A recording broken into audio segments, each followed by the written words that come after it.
ఎందుకంటే సూర్యుడు, భూమి, చంద్రుడు, నక్షత్రాలు, ఆస్ట్రాయిడ్స్, తోకచుక్కలు, అంతరిక్షంలో ఉన్న ప్రతి గ్రహాలు కూడా ఆయన సృష్టి పనులే, ఆయన చేతి పనులే. కనుక ఆయన మాట మరి సృష్టి వింటుంది, అంతరిక్షం వింటుంది, మరి అన్నీ వింటున్నాయి.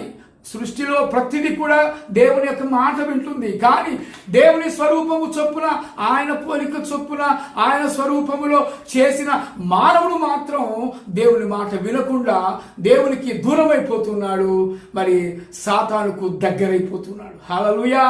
ఎందుకంటే మరి లోకము నిన్ను ఆకర్షిస్తుంది, లోకము అన్ని విధాలా నిన్ను ఆకర్షిస్తుంది.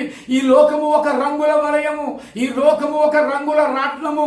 ఈ రంగుల రాట్నములో రకరకాల ఆకర్షణలు నిన్ను ఆకర్షించి నీ శరీరేచ్ఛలకు లోనై చేసి నిన్ను ఒక బానిసగా చేసేస్తుంది. పాపానికి నిన్ను బానిసగా